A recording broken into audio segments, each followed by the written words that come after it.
Professor Marco Palau. Professor. How you doing? I'm good. It's still pretty weird. Yeah. Being called professor. I was more okay with it when I was a purple belt and like white belts would accidentally call me professor. But now, yeah. How does it feel lining up with the black belts? I think because I've been lining up in front of everybody for so long. Yeah. It's fine. Yeah. I've been standing up there since I was a blue belt, you know? Yeah. So, yeah. Teaching on the Sundays, right? Teaching on Sundays. Yeah. Yeah, just teaching every day after that, for sure. Yeah. Been teaching as long as I've been training. Really? Yeah. The first year after the... So you gave me a blue belt in 6 months, and then the next day you asked me to help Sundays. You must be a really good communicator. A little bit. Damn. Yeah. Guys, I go on intuition. Yeah. Damn, that's crazy. Yeah. I think that's the first. Yeah, right after you had Serge call me. Yeah. I had Serge call you? Yeah, to see if I wanted to teach on Sundays. Was he working in the office? Yeah, he was working in the office. Yeah. Wow. Yeah. That's impressive. Yeah. So I've been training for 6.5 years, but I've been teaching for 6 years. But you helped Professor Matthew, though, first, right? Mm-hmm. So you were assisting him. Yeah, I was assisting him, and then he was sort of teaching me how to teach. Gotcha. Especially the Yeah. kids. Okay. Yeah. Because you wouldn't get the lead. No. Yeah. But you assisted. Yeah. That's really cool. Still. Mm-hmm. Yeah. He's That's really cool. really I learned a fast. lot from him, like how to engage kids. Mhm. You know. Yeah. Yeah. We're gonna hopefully go up there Oh, in the new year, for right? sure. And do Yeah, the I'm little excited workshop. for that. Yeah. Yeah. Yeah, man. And then from doing that, how did you always tell the story, and I love the you heard us on Joe Rogan.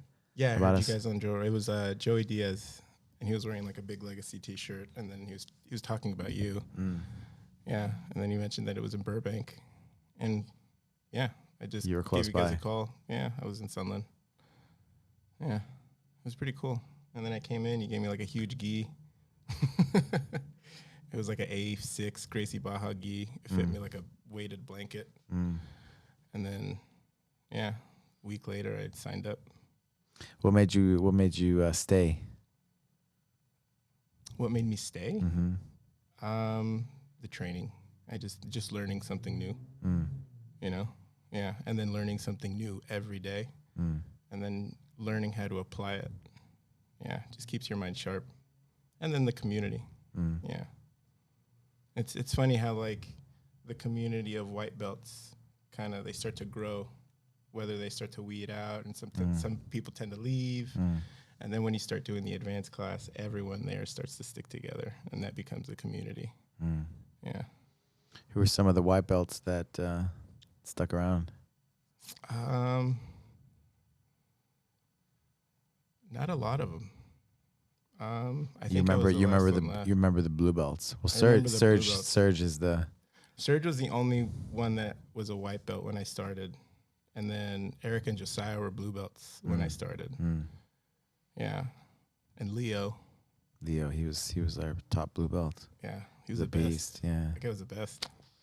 Yeah. Yeah, he was like a surgeon for like finding bow and arrows everywhere. Yeah. Yeah, I miss that guy a lot. Yeah.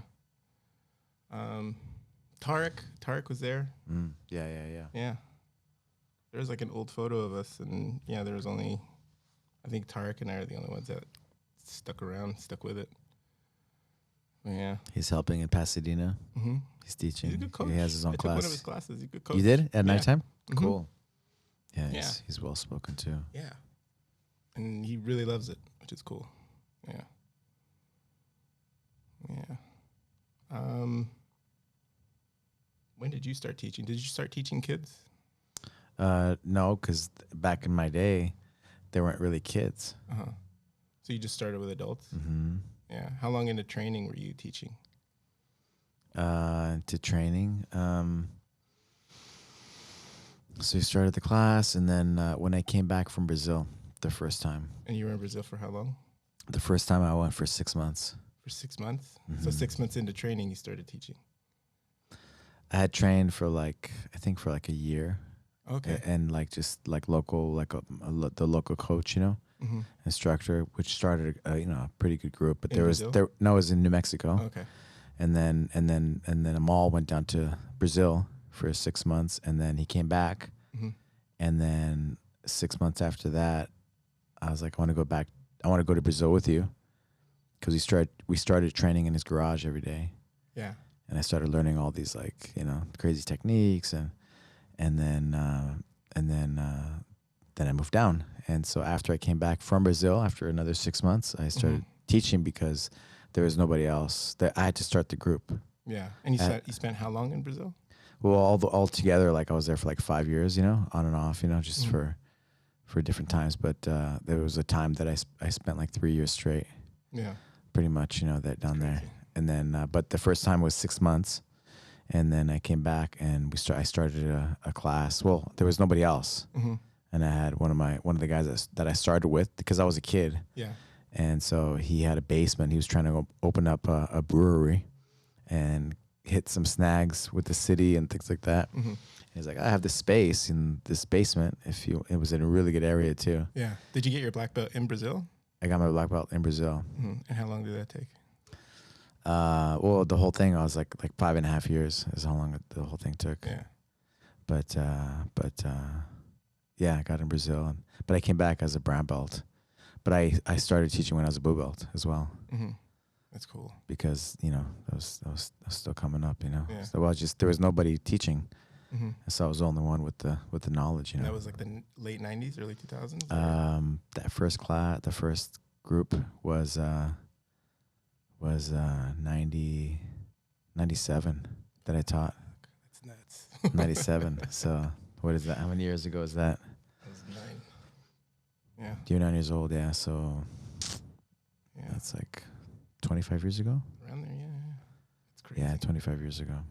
It's been amazing, man. I you know, guys like you really motivate me Mm-hmm.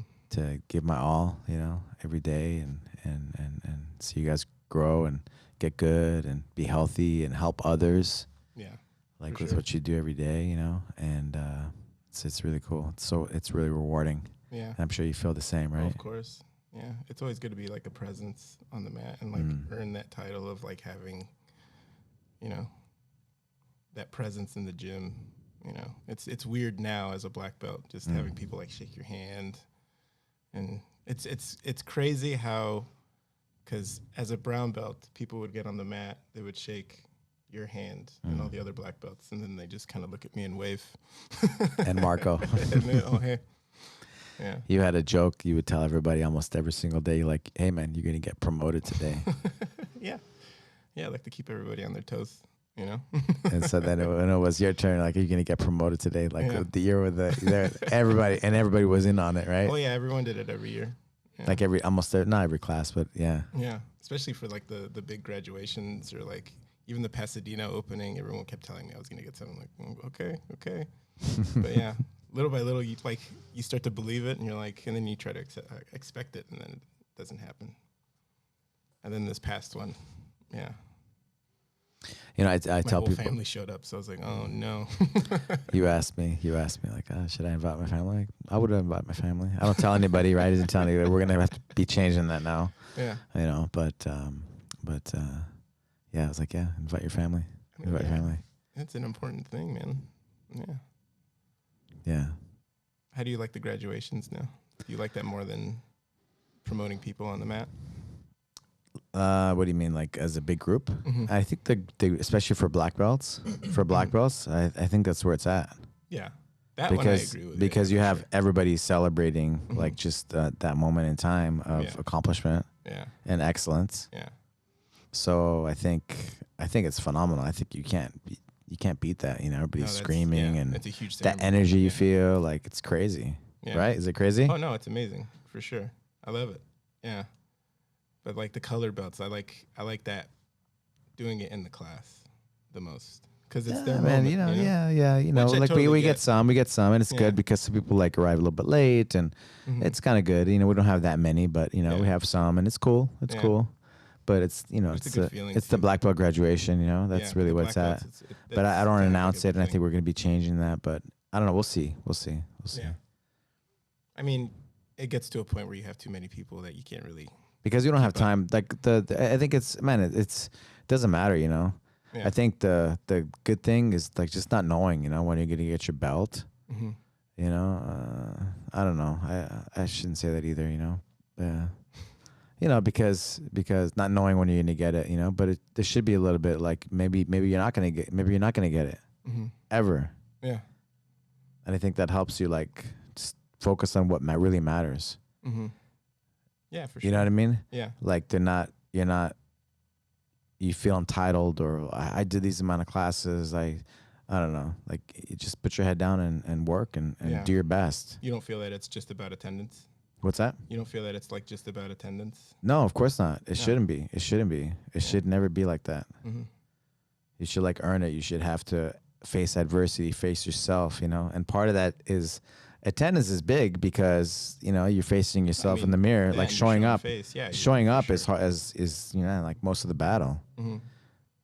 But it's like the focus, right? Like What's that? It's the focus and applying yourself. Yeah, giving your best, you know? Mm-hmm. Did you do your best? Did you reach your potential, you know? Mm-hmm. I think that's you know, what I look at, you know, did you do your best? Yeah. Did you give your all, you know? And Yeah. there's a lot of different factors too, you know, like if a guy's like a hardcore competitor, like did he, you know what I mean? Like you that guy's in a different path than maybe somebody else. Yeah. A dad that has, I mean, there's you know, different levels to every belt. Yeah. yeah, for you sure. know, like the dad who works full time and you know has all these responsibilities, but still makes the effort to stay healthy and to be part. And this really helps him not only be better, you know, not just on the map, but be better in life. You know, being better at work or a dad or you know just be a better person. Yeah. Yeah. And for sure. that's worth something. Yeah, you got to differentiate the way people train jiu-jitsu. Like there's the guy that goes in just to work out, like they're just going to the gym. There's the competitor. There's people that train to teach. Yeah, I mean, look at Savage. Mm-hmm. You know, he's like 76. You know, he's competed a lot. He's competed in I don't know, like 20. I think he said like 20 something matches, something like that. I'm always worried he's gonna break his hip or something in the tournament. I'm like, please God, please, because he has to go against guys much younger than him. Yeah. But he's never won a match, and he's like He just keeps going. just to prove a point that I'm never gonna give up, and I'm gonna keep trying. And man, like that's crazy, you know. Yeah. That's it, you know. Oh, yeah. That's it in a nutshell. Just keep trying, doing your best, Mm-hmm. and there's you know there's value in that. That's what it's about, you know. Yeah, for sure. Trying and giving your best, and that's where the magic happens. Yeah. As an example, he's an example. He's Well, older, right? And I so mean, you it's see all that. about longevity, right? Yeah. It's like to train as long as you can. Right. Well, you know, we have Tack Fit that you've you've been around it, and sometimes Yeah. I used to ask you to cover some classes, Mhm. right? And we started the Revive. We did the Revive, you know, recovery center. Mm-hmm. Yeah, yeah. And my goal is to have everybody be their best at every age. Yeah. And so you get stronger in the recovery. And so we do our cool down that I have to tell people, hey, do the cool down because it takes time to learn. Yeah. You know, I won't say your name, but you know, I mean, you have to tell me to do it every night. you know, it's you know, because like, oh, I don't need to do like, but you know, it takes time to learn, to get it, to get that understanding with your body, to Mhm. turn off the muscles, right? Yeah. And then the Revive, it's like maybe you don't feel like doing that. You know, I'm tired, I don't feel like doing that. But you have another way to recover, to turn off the muscles, and to release tension in the body. Mm-hmm. Because if you don't release tension in the body, like Scott Sonny calls it, like you keep that residual tension, and then the next step is you get that myofascial density, he calls it, where basically your fibroblasts, like the fascia things, the things that make the cobwebs, like the fascia, Mm-hmm. it actually like lays down tissue, and your body actually physically creates tissue, and it starts to thicken up, Yeah. which can be an issue because the next step is like you get total amnesia, you know, but Mhm. you get like you forget how to move in that motion, so you get amnesia, and then the next he calls it fear reactivity, where you go in that range of motion and you like start to shake and it hurts like really bad. Well, yeah, you carry like the trauma in that area, right? You know, just whatever, just lifestyle, right? You do the Mhm. same thing over and over and over, and so you lose mobility, and like mobility is like your vitality in life itself, you know. Yeah, for And so sure. when you lose your mobility, that's aging. And so that's why like all these mobility things are so important. But sometimes you don't feel like doing it. Sometimes you feel like, you know, just getting stretched out. And You're like, just having somebody do it for you. exactly. Like you're phenomenal. Like and it was funny. We talk about jiu-jitsu. Like if you do jiu-jitsu, you get a certain like feeling, right? You have a certain sensitivity. Yeah. Like you know how far something can go. Yeah. Right. And like you want to like, you know, do different submissions, like joint submissions, right? Yeah. But like, Well, a lot of them felt the same. Like when I was training. right, exactly. in It is. Arizona It is. for But you it's go just right like, before, this is right? Americana. Right, right. And you stretch the person out. You release tension. You create space, right, between the ligaments and the tendons, and you know the bones, right? And then when you do that, like at the right way, right, you know your body relaxes. Yeah, well, especially you release with like the breathing tension too. Yeah, the breathing is a big aspect of it from what I learned. Just stretching people. So I had asked you to send me some questions, right? And so what did you find out? Like what did FST? What did you appreciate about FST, the fascial stretch therapy? And one of the things was, you know, in Tack Fit, like the technique is, you know, you breathe your breath, the structure of the body, you know, and the movement, you know. Yeah. And you know, Scott says like, yes, compression, you know, you bench press, whatever, that you get strong, but you also get strong in pulling things apart. Your body and it gets strong. Your ligaments, tendons get stronger, right? And so one of the things that I found with FST when I was doing it, I was like, wow, this is like the same principles, right? Except sometimes you need somebody to help you. You know, just like in jiu-jitsu, like you need a teacher to show you, to inspire you, right? But you need somebody to show you, or even just to do it, you know. And like I joke with you too, right? Like FST, the assisted stretching, the fascial stretch therapy. It's like jiu-jitsu but with a different intent. Yeah. Oh, for sure. Right? It's like the same thing. It's like grappling because we're controlling people's bodies and we're pulling them apart and I mean, it but felt, in a good way. when I was training for it in Arizona at Stretch the Wind, it felt almost exactly like jiu-jitsu. Yeah, but with a different intent. It was just much more gentle, you know, and the intent wasn't to get somebody to give up or tap or submit, essentially. It was to relieve pressure, relieve like tension. Release tension in the body. Yeah, that's it, you know.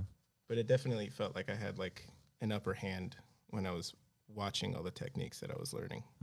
Yeah. Did you feel the same? Yeah, of course. Yeah, yeah. I think jiu-jitsu gives you, well, not everybody, but you know, I you know, certain people, I think they're gonna have that sensitivity, you know. Yeah. Yeah, and I remember like the first day I was there, I'm surrounded by like physical therapists and massage therapists, chiropractors too. And I was already intimidated because I'm here, I'm a jiu-jitsu guy, you know. And then during training, I started seeing how lost they were, and then I felt right at home. Yeah, that's pretty interesting about that. Yeah, I mean, you have years and years, like every single day, controlling somebody, but now you have like a different goal, right? Different intent. Yeah, it was nuts. Probably gave you confidence, right? Oh, so much confidence. Yeah. When you have people here that like around you that are just so qualified to do that, and you kind of feel out of the loop, but when you actually see the techniques being taught, it's just jiu-jitsu. Yeah. Yeah, for sure. It was a good feeling. It gave me a lot of confidence, and I'm glad I got to bring it back here just to help people. And it's a nice little racket we got going on, you know. Mess them up and then fix them up. Yeah. But yeah, that's the goal, right? We want people to train forever. That's it. Yeah. Be the best at every age and be able to recover. So having recovery tools in-house, right, really helps set people up for success. I think the older you get, like recovery becomes even more detrimental, you know, like it becomes more necessary. Necessary, yeah. Yeah, for performance, you know, especially when you start to get to like your 30s, your early 40s, you have to really find that balance of recovery and performance, you know. Yeah, but it's the same for people in their 20s. They just don't realize it because they don't feel it, right? I think it depends on the person, what he's been through. Yeah, that's what fair. he's been through, right? Yeah. So I know guys in their late 20s or mid 20s even that, And they're just beat up. yeah, they're beat up, Yeah. for sure. I mean, look at Matthew Nestor. His wrists are just like totally immobile. The thing is, right, you just gotta, you gotta like do that motion. He just has to work on it. Yeah. And the time is to do it now. I mean, the first step is just listening to your body, Yeah, but most people don't know how to move all of their joints. We do the into flow at the beginning of Tack Fit. Most people don't know how to move the different parts of how to move their joints. Yeah. I noticed that people are really overthinking even just moving your wrists, It's like the map and they don't have that, that they're not connected like that. Yeah. And so it's one of the cool things that we have with, of course, jiu-jitsu, but Tack Fit, because it's like the yin and the yang. Mm-hmm. For jiu-jitsu, we do the same movements over and over and over, and Tack Fit, pulls you in the other way. Yeah. So your it's nice body's how balanced. We have here just kind of works together. And then the revive, the idea behind the revive is sometimes you don't feel like stretching yourself out. Mm-hmm. You just feel like laying there and have somebody, stretch you out, and having some of the other things there as well. Some of the other therapies really sets you up for success, to stay healthy. But it's just it's a nice, it's like almost another element just to better your body. Mm-hmm. Tack Fit really makes you connect and makes you really focus on mobility. And even then things get sore, things will start to get tense. And even through the cool downs, a lot of that stuff will stay on because not everybody's Robert, they can't move and stretch like him. So man, Robert, before he did Tack Fit, he was a disaster. I'm telling you. Yeah. He couldn't move. He couldn't move. Yeah. And then he started doing Tack Fit. He wouldn't have been a black belt. He wouldn't have made it to black belt. He wouldn't have made it. No, he was a blue belt. He was tough. He was strong, but he was always wrecked, getting injured, and then he started doing Tack Fit, and then he started doing it more and more and more. Yeah. And then he started becoming more mobile and using, he's still a beast and still so strong. It's nuts, but he can, so that, and then he wouldn't feel wrecked the rest of the day. He's like, man, we would talk about it, and he'd be like, yeah, man, after training, I would be wrecked the rest of the day. But now, because I do the cool down and I release the tension in the body, I feel great the rest of the day. Yeah, and you see him move. He moves he's like an action figure, But it's all from doing the practice. That's why it's at the beginning people are like, what are you doing? What's that? Not they respect me, so they love me, so they kind of do it. Mm-hmm. But now they see it. They see the value. Most people see the value, right? Yeah. Because it works. Yeah. And they feel better, and they have those moments where man, I used to be wrecked before I did these cool downs and release intention. Even you're still sore after, you do the same things throughout the day, and then you're good. Mm-hmm. Man, I was training hard. Remember the Tack Fit team leader thing, and doing all these things. But man, I would just keep stretching, and I wouldn't be sore. I wouldn't be sore. How long were your recovery sessions for that? How long did you sit there and stretch and take the time to? I have this routine on the foam roller, and I would kind of pull, especially on the ribs and stuff, my gripping and stuff. Yeah. And so I don't know, I would just do little things throughout the day. Yeah. If I was sore, if I was stiff, if I was my legs or my rib cage, my gripping, my neck, I would just do little things 5 minutes, 10 minutes, 20, whatever. But the big part is that reciprocal inhibition, right? Mm-hmm. Like the agonist antagonist muscles, flexing the other side, for example, flexing your bicep to turn off your tricep. Mm-hmm. And so vice versa, right, vice versa, yeah. So because it just stays on. If you go to the gym and you squat, and you're done, and you just go to your car, and you're so sore, your butt's so sore that you can't even wipe your ass. So if you spend a few minutes after doing that, to release the tension of your whatever you use, man, it's a game changer. And once you start to see that, you're like, okay. Yeah, because when you were training for the team leader, those were intense training sessions. Mm-hmm. Yeah, up until the actual test. Mm-hmm. Yeah. So. Yeah, I would just release tension, and for sure, food, right? How you eat, mm-hmm. how you think. Did you think your recovery would have been better if Revive existed at that time? For sure. I actually went to places. Mm-hmm. I went to different places. Yeah. And I did the compression therapy. That's why we have the Revive. Yeah. You really, you know, Yeah. because I love it, you know, I love it, and I hope we grow and do more. We have more things for people to do there to get, you know, and all things recovery. Yeah. Yeah, so I would go to places and I would get the compression therapy. I would get IVs. I would do, you know, At just what point things. did you just think I should just have this here? Oh man, you know, like these last like I don't know how many years, 6, 7 years, I've been doing all these neuroscience courses and anything fascia related.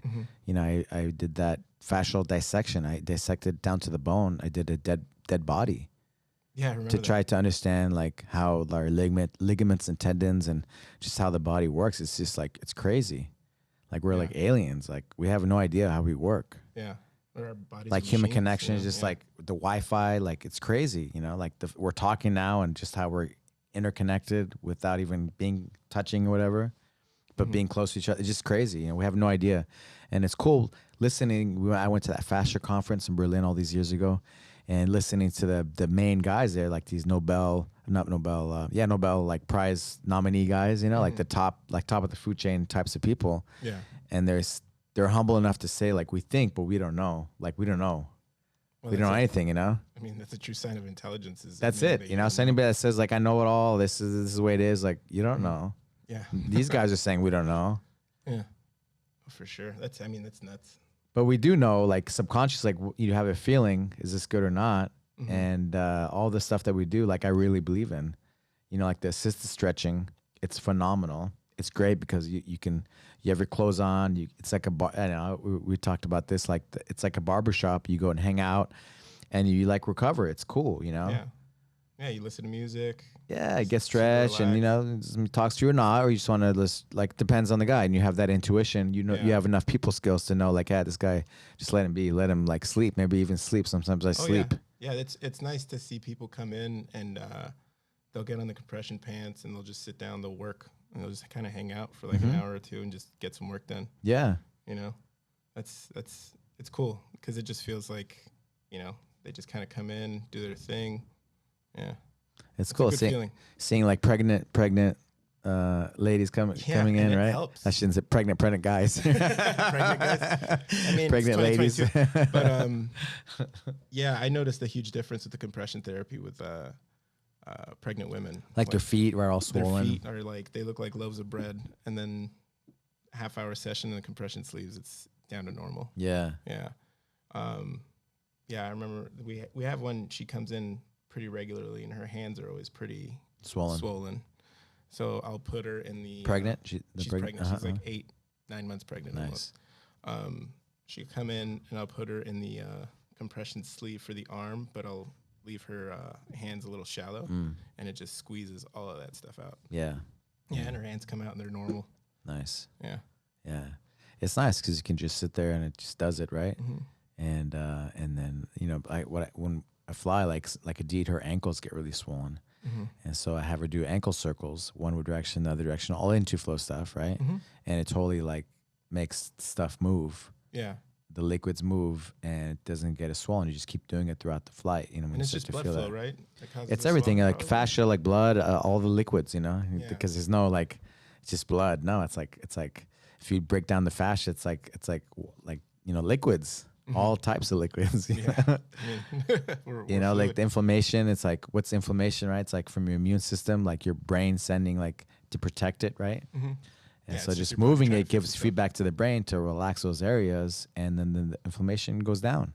Yeah, but it's a good thing to see like people find relief, you know, with just sitting there, you know. Yeah, especially because I'm like I've never been a pregnant woman, but Never. never.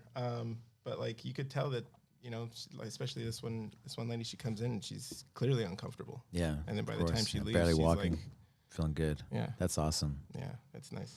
I didn't think about that. Wasn't my first I never thought. thought, Yeah. but it totally makes sense. And Yeah. from Adit and all her friends that have been pregnant, and like her cousins, you know, Yeah. like barely having difficulty walking. Yeah. Man, it's phenomenal to be able to go in there and just Yeah. sit and It's crazy. Like Have music I would have to help her get out of her shoes when she comes in because they're just so tight. that's cool. Yeah. And then after she just slips them right on and then leaves. Yeah, it's nice. It's a good feeling. But I never thought, we would help pregnant women too. Yeah. But, you know, we're here to help everybody. That's it. Yeah. Yeah. And I always thought too, you know, you know, people find legacy a lot of different ways, right? And it's just another way that, you know, people can find out about the awesome, the other things that we have, right? Yeah. I mean, we got to offer everything, you know? Mm. It's like a one-stop shop. It's crazy how you created the foot traffic here, like on this block. I know. Blows me away. Yeah. Just little by little, just building that little empire. Well, it's thanks to you guys being awesome, being the best. Thanks to you for giving us the opportunity, you know? Yeah, Starting as a blue belt. Yeah. Yeah, for sure. It's good stuff. You went to film school. I did. You graduated. I did. And then Yeah. why didn't you do anything with that? I got work for like some smaller production companies, and I fell out of love with it. Once you start to find out like how things are made, you know, you just kind of Like, what do you mean? What part? I just didn't like the operations of it, you know. Just the long hours, The long hours. Like I got hired as like a script editor and like a Okay. creative consultant, Okay. which just means that I would just get scripts and just kind of re-edit them. Mm. Most of it was just fixing grammar, you know? And then just years of that, it started messing up my eyes, constantly reading scripts every day. It's just, I didn't want to do it. Finally working on set and like accumulating all this debt from like student loans, working with people who are like high school dropouts. They just had, oh, my uncle got me this job, you know? So it just feels like I did it the wrong way. And then, yeah, I just got preoccupied doing catering and working in that field and doing all that stuff, setting up parties. That's when I met you, I think. And yeah, I just got preoccupied with that, and I started hating that because those hours are even longer and the work was even harder. And then I found jiu-jitsu. And then I just... You have some crazy stories with your catering things and bartending things. Yeah, it was weird. A lot of weird stuff. A lot of like, yeah, just working in Malibu and having people having to do like non-disclosure agreements and like background checks for like certain clients. Just meeting like and seeing, it's not only meeting all these celebrities and stuff at these parties, but also seeing them get drunk and just seeing like who they are. Yeah, it was a weird experience. It was wild. I loved it.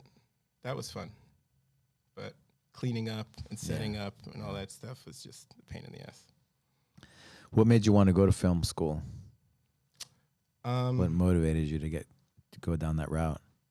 I think after my dad died as a kid, I found a lot of comfort in movies, just like that escape. I think that's what it was.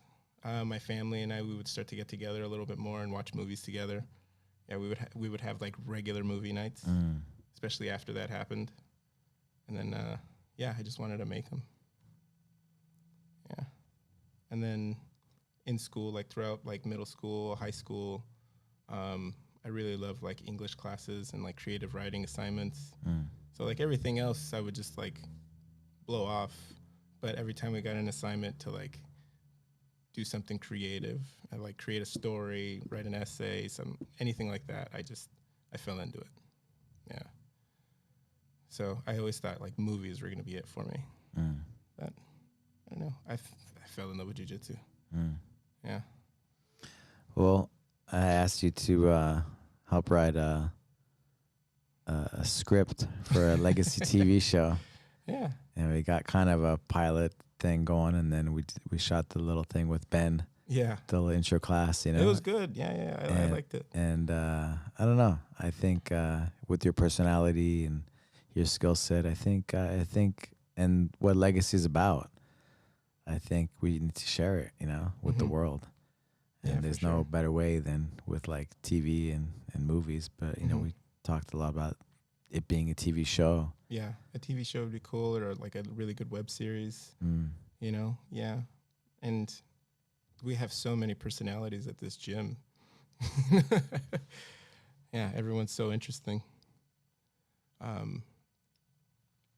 It shouldn't be hard to write, but like, yeah, we gotta have.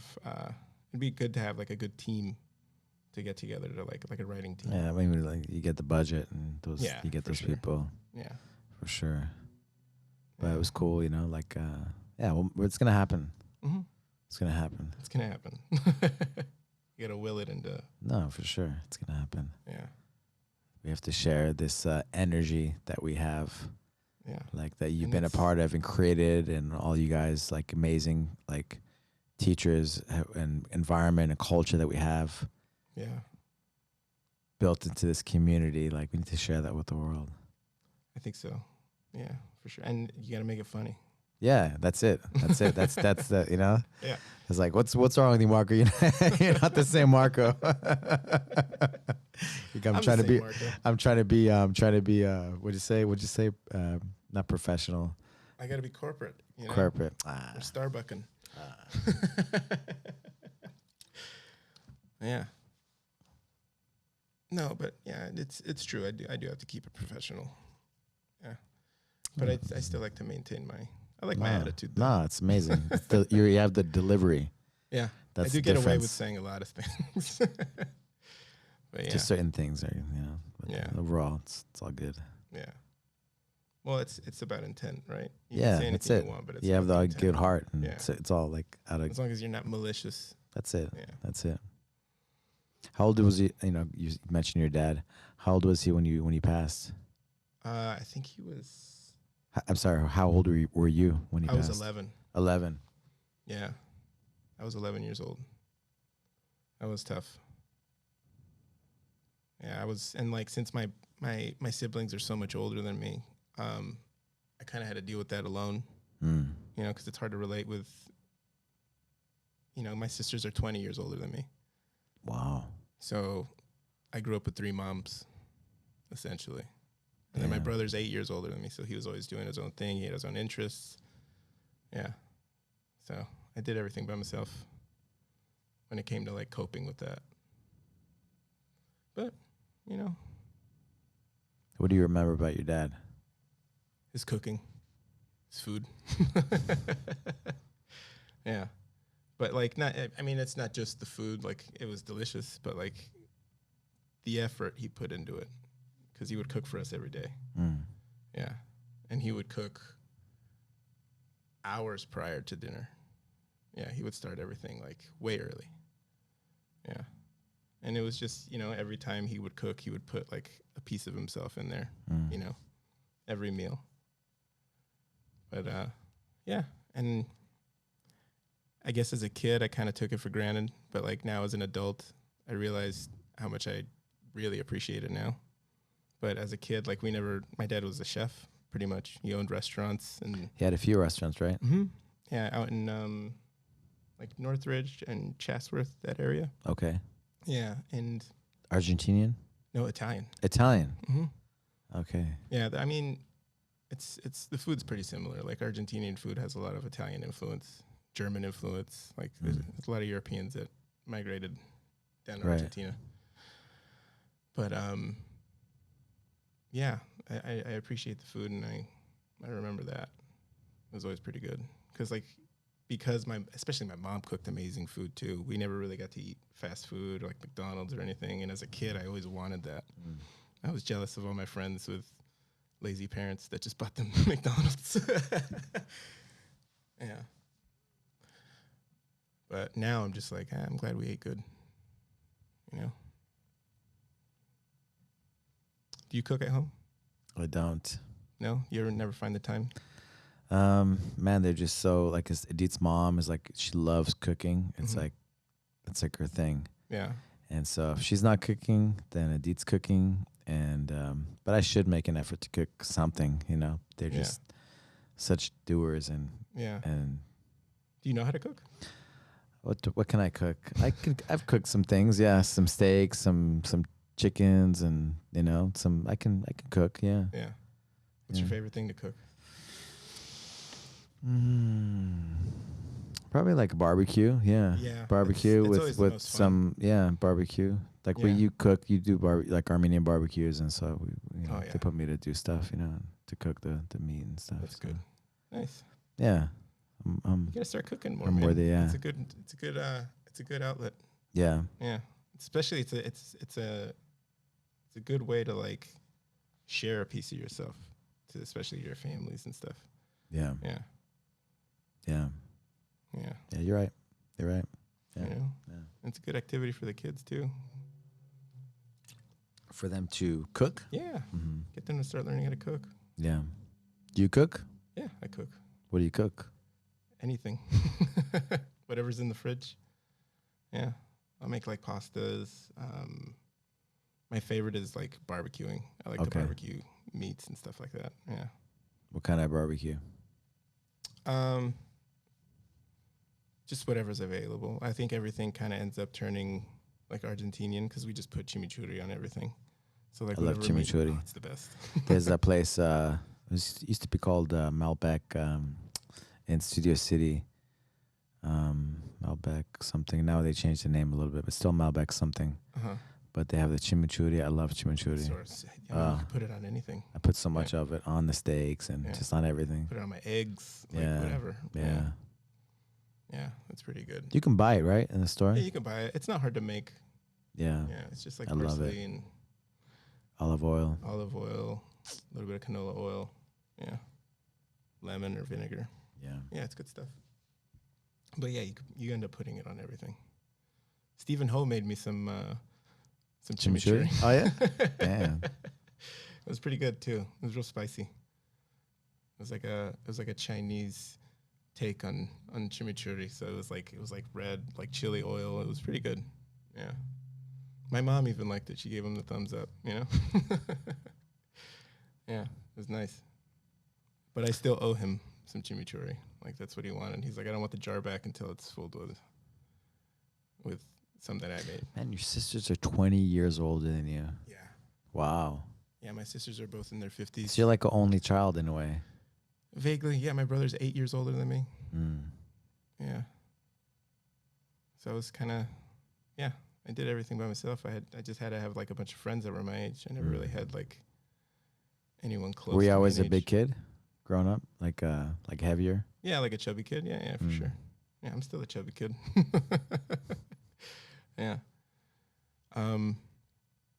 Yeah, I was well fed. Yeah.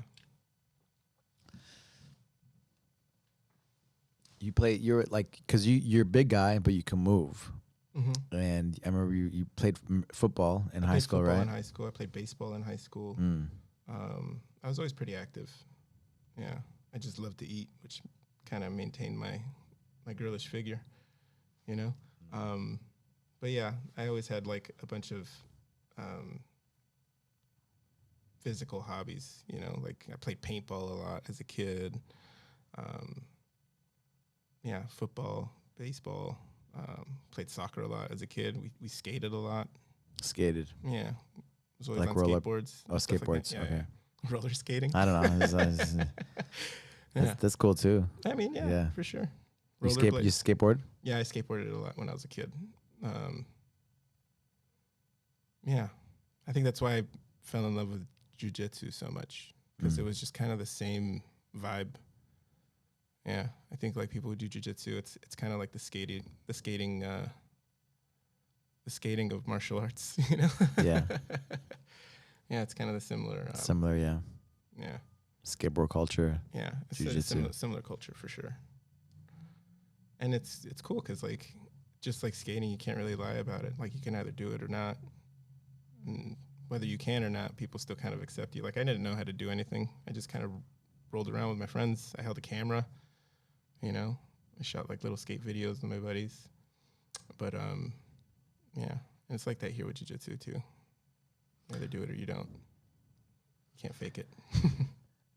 You like gained a lot of weight. Yeah. Like how heavy were you your first your heaviest, yeah. My heaviest, I was 340. You were 340. Mm-hmm. Wow. Yeah. How much are you now? Right now I bounce between. Well, right now I'm like 255. Okay. Yeah. But I go down, like my lowest I've gotten was like 228. But I kind of stay within that range, Okay. depending on the time of year. Usually This winter. season, you pick on those. Yeah, usually my winter weight comes in, but I try to keep it down. But yeah, when I was 340, like my gut would be touching the table. Yeah, my stomach would touch the steering wheel. Yeah. That was like after high school. You started to pack on Yeah, so it was mostly in college. college. Okay. Yeah, I just kept eating. Yeah, I think I was just stressed in college, just like trying to meet deadlines and like organize shoots for projects.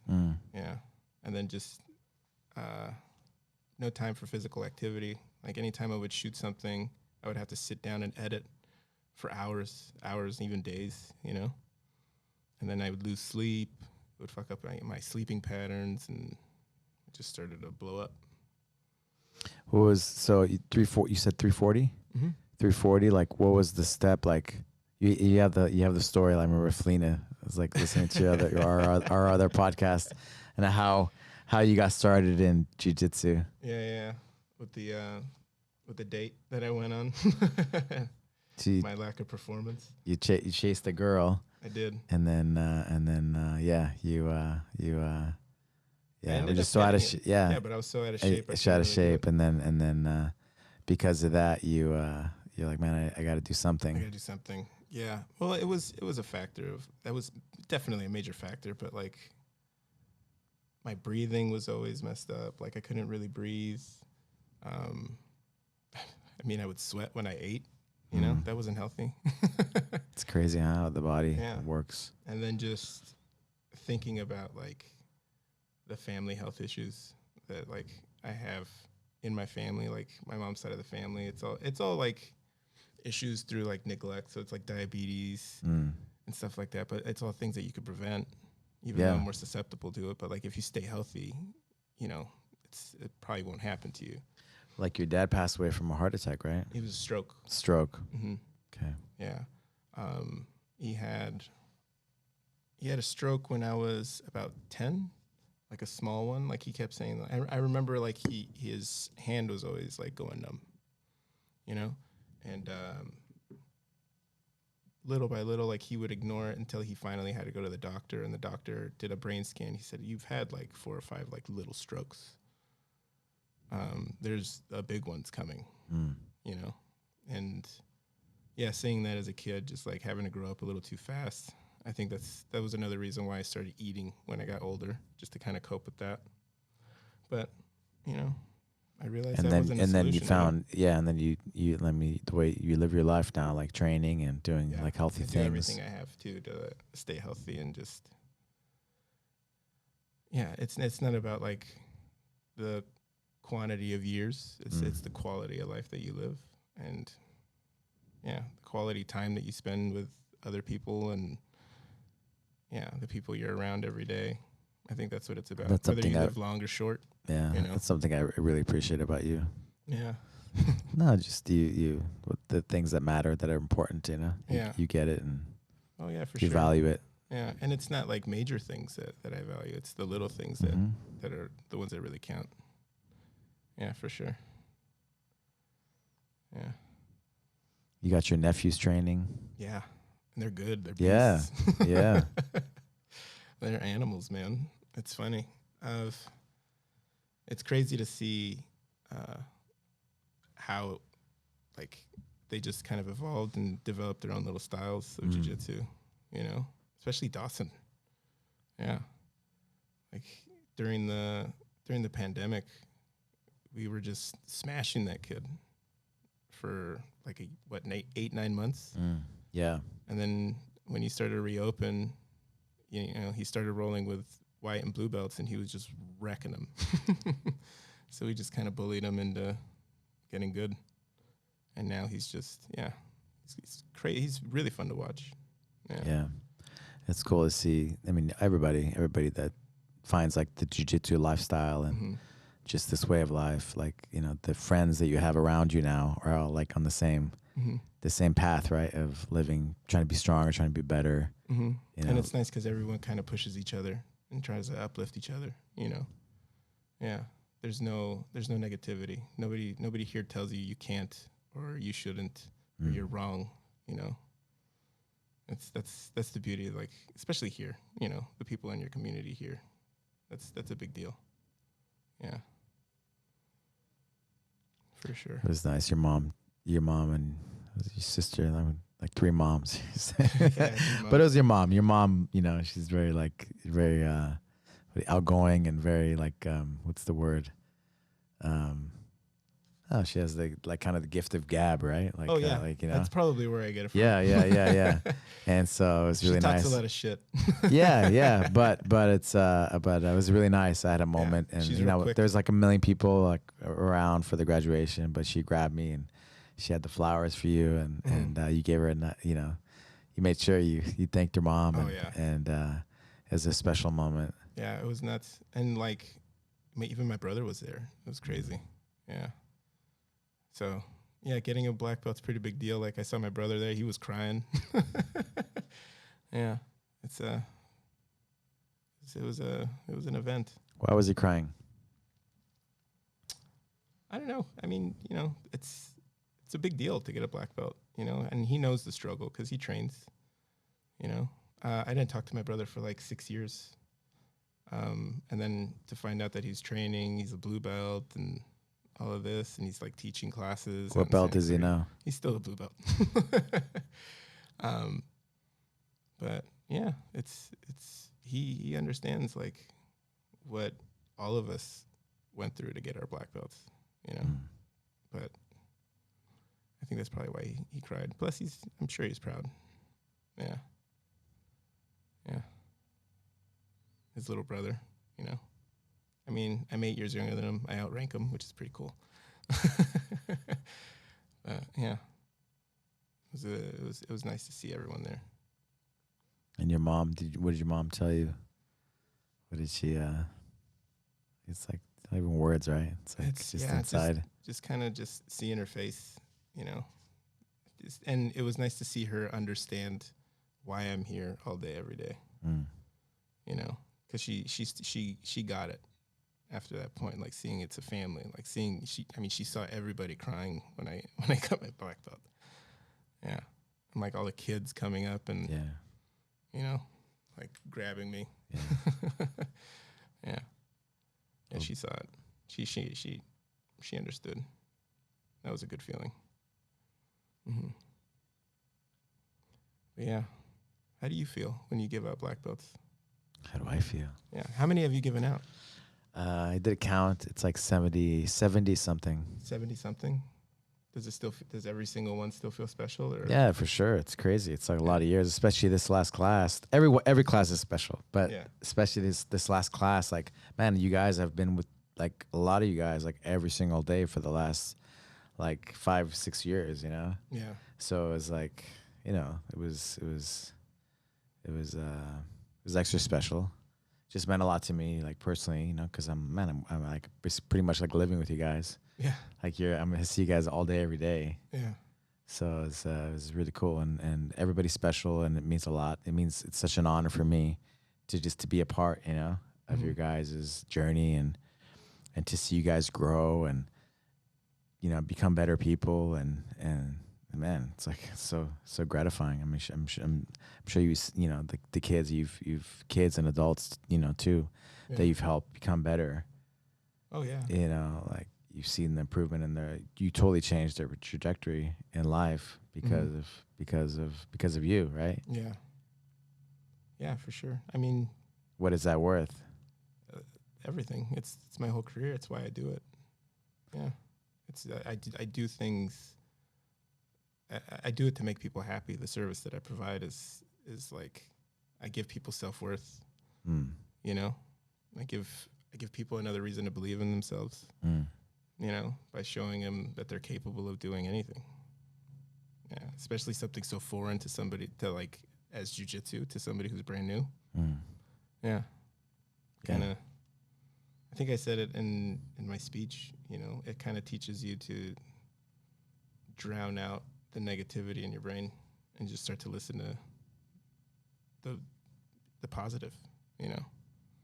Listen to the person in your head that's telling you you can do this. You're the shit. You can do this. Yeah.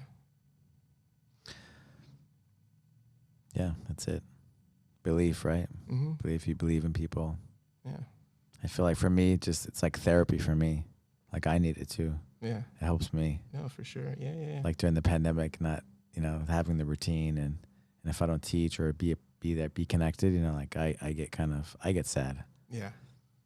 Yeah. No, and then teaching some of the things that I teach, like as a big guy, like I teach Berimbolo and inversion games, and it's like I look at everybody and they look at me and I'm like, if I can do this, yeah, no excuses. You can. There's no excuse. I have a gut in the way and I can still go upside down, you know. What I'm gonna go ask you on all the belts, white, blue, purple, brown, black. What advice, not black, but brown, what advice would you give a white belt or somebody starting out to be successful? I think white belt is the most important belt. It's the only one it's the most important promotion because it's the only one you put on, when it comes to actually practicing and doing this and actually applying yourself, it's all about stress management. Stress management. Mm-hmm. It's not about like escapes or anything. It's managing stress and starting to compose yourself so that you can start to think, under pressure. Yeah, because I think a lot of white belt is the mentality, especially because you're always going to be put in bad positions. Your mentality as a white belt is, I got to get out, I got to get out, I got to get out. But once you start to breathe and slow everything down, instead of thinking, I got to get out, it's, how can I get out? Mm-hmm. Yeah. And once you learn that, yeah. Then you can start to do things. Mm-hmm. And that's probably when you're ready for like blue. Yeah. And then what advice do you have for a blue belt, a new blue belt? A new blue belt, congratulations. It's super exciting to be a brand new blue belt. You might not end up liking that belt because you're going to wear it for a long time, but don't worry. Just stay focused on yourself, start to develop like your game, I think blue belt, there's a lot of blue and purple belt, like they're the fun belts. They're the belts where you start to create your game. And, but there's a lot of envy. Like you start to lose focus on what you can do because you're kind of watching others and you want to emulate other practitioners, you know what I mean? But just stay focused and get on that grind and just have fun. Be sloppy if just try. Yeah, just try. Everything is impressive, and if you mess up, whatever. Yeah. Brown belt. Brown belt. That's the serious belt. Serious, huh? I think that's the serious belt. I think when I got my brown belt, Tarka came up to me and he said, "That's the samurai belt." And he's like, "You got to think about why." And so everybody, like when you're a brown belt, standing in line, everybody, all the lower ranks to your left, they want to prove themselves. They want to beat the brown belts. All the brown belts want to be the top brown belts. All the black belts can't get beat up by the brown belt. So every role as a brown belt is looked at as like a fight. Like that's the hardest belt. Like you want to prove yourself. You want to get into that club too. Yeah, that's when he told me that, after 2 years as a brown belt, it made sense. Yeah. Because then when I got my black belt, I was real calm. Yeah. Why should somebody start jiu-jitsu?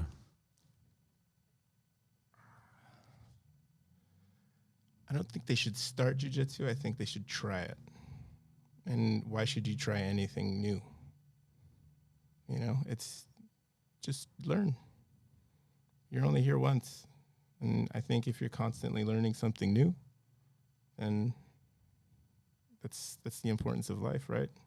That's why I look up to you so much, because you're constantly learning new things. You know, you still have like the white belt mentality of just wanting to learn and absorb. Yeah. Thank you. Yeah. Yeah, like I always forget her name, but the lady that talked about the brain, right? And the 5 things that the brain needs to be healthy and to be strong, right? Movement, nutrition, which is like air, How do you move food. your brain? What's that? How do you move Your brain moves your body. Oh, okay. You need to move your body for your brain to be working, right? If you don't use it, you lose it. Yeah. So movement, nutrition, newness, challenge, and love, connection.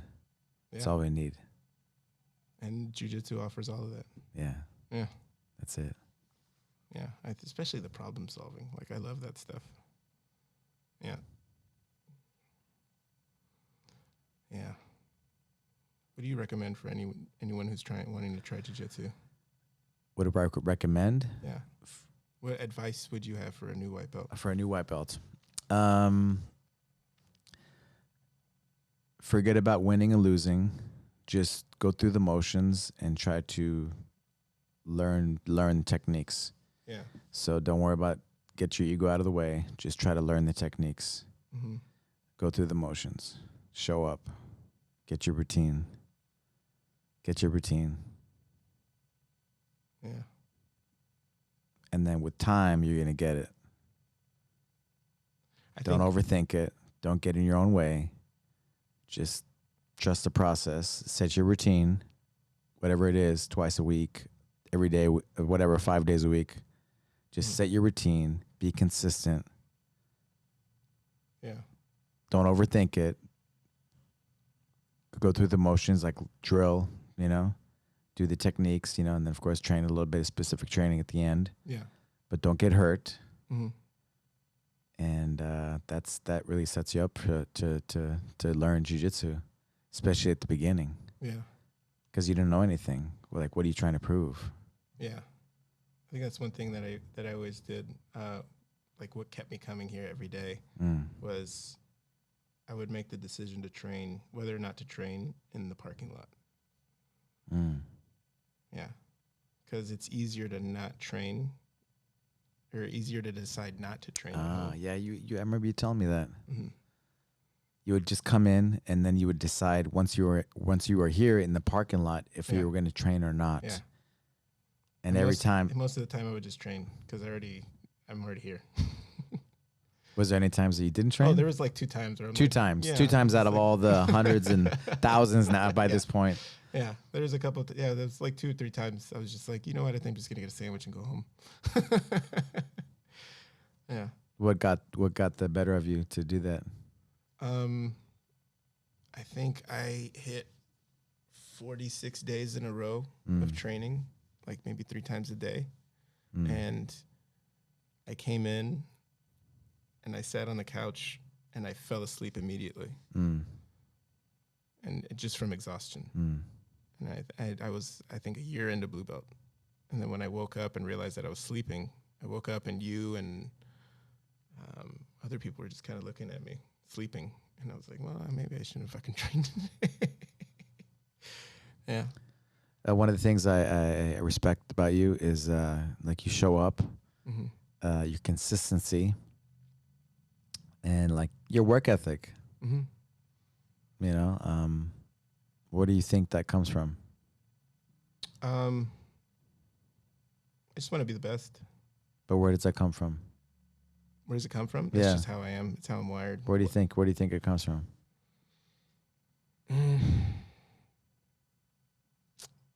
I don't exactly know where it comes from, but I just know that nothing's worth trying if you're not going to try to be the best at it, and how do you become the best? It's just a good work ethic, constantly coming in and just applying yourself and learning, that's it. Okay. Yeah. There's nobody that pops in your head, like your mom, your dad, your coaches, or people and teachers. I mean, my family like pushes me to want to achieve and to want to like be better. Whether it's their words of encouragement are like the opposite of what they tell you know. Like sometimes they'll tell me I can't do something, and that motivates me even more. Like if you tell me I can't or no, I'm naturally rebellious. Don't tell me what to do. Yeah, that's how I am. I mean, you know this. You've known me for years. Yeah, I'm always naturally rebellious, and I want to like even if it doesn't work out, I'll hammer it until it works. Yeah. But yeah, I always try to be the best. I try to keep everybody happy, especially in my classes, which is probably why I ended up having like 50 people in each class. Yeah. Because it's about the vibes, it's about the training, it's about the teaching, and just making sure everyone stays together and just keeping that sense of community. Yeah. That's it. Yeah. That's it. Great work, man. Thank you. Very proud of you. Thank you. Appreciate it. What's next for you? Revive, and I'm looking at. I want my own gym. Yeah, I want to open a legacy for sure. Yeah, soon, couple years. Yeah, I want to have this. Yeah. Well, I know it's gonna be awesome. Thank you. Yeah, and like I said, it's been such a privilege for me to see you grow and every year improve and get better and with all aspects. Yeah. And look forward to seeing all of your future success and your continual growth and everything that you do. Yeah. Thank you. Thank you, brother. Appreciate it.